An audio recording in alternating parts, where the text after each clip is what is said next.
Hello जीजा जी, का कहनी है हमारा दीदिया से जी बैठ के रोवतिया। अरे अरे हम तो कुछ ना कहनी है साली जी।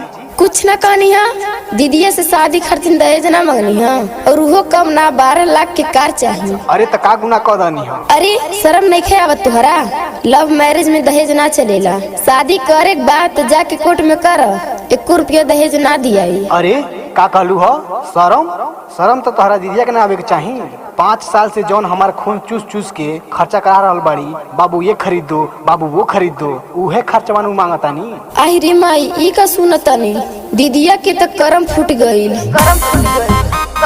करम फूट गईल। दीदिया के तो करम फूट गईल। मोहित रिकॉर्डिंग स्टूडियो निचलौल महाराजगंज।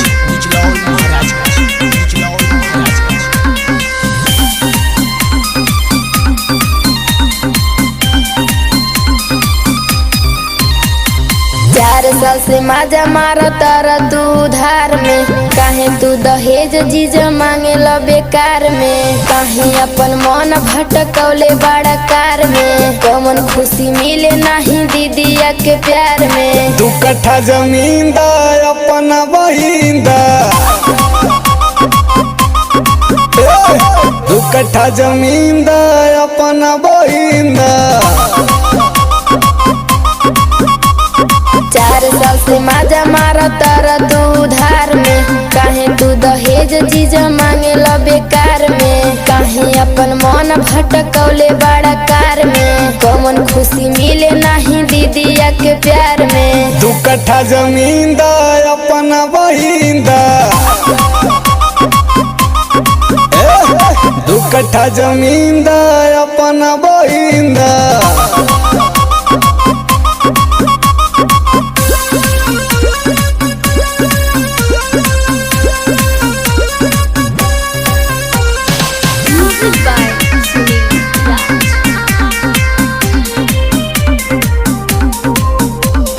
छोड़ दे दहेज साली सट जाना हो, तू मजा ले ला हमसे पट जाना हो। दीदिया के धन पूरा लूट लेला हो, कीमती के साथ पूरा सूद लेला हो। 2 कट्ठा जमीन दा अपना बहिन दा, 2 कट्ठा जमीन दा अपना बहिन दा।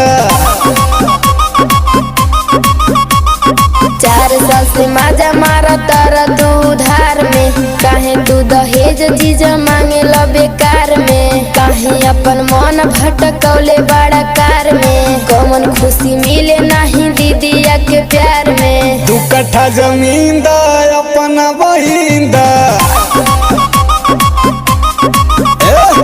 2 कट्ठा जमीन दा अपना बहिन दा।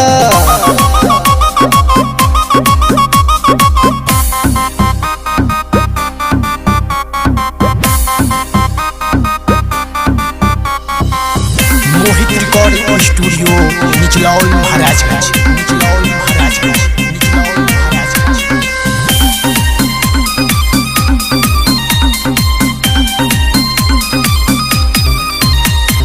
बात मन सालिया के तू जानी काटला, मोहित बलनुआ के जवानी आधा बाटला।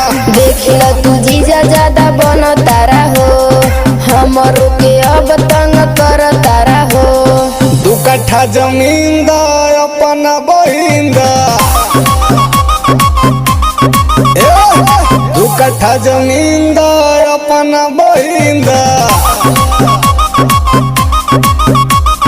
4 साल से माजा मारा तारा तू उधार में, काहे तू दहेज जीजा मांगे ला बेकार में? काहे अपन मन भटकौले बड़ा कार में? कौन खुशी मिले नहीं दीदिया के प्यार में? 2 कट्ठा जमीन दा अपना बहिन दा,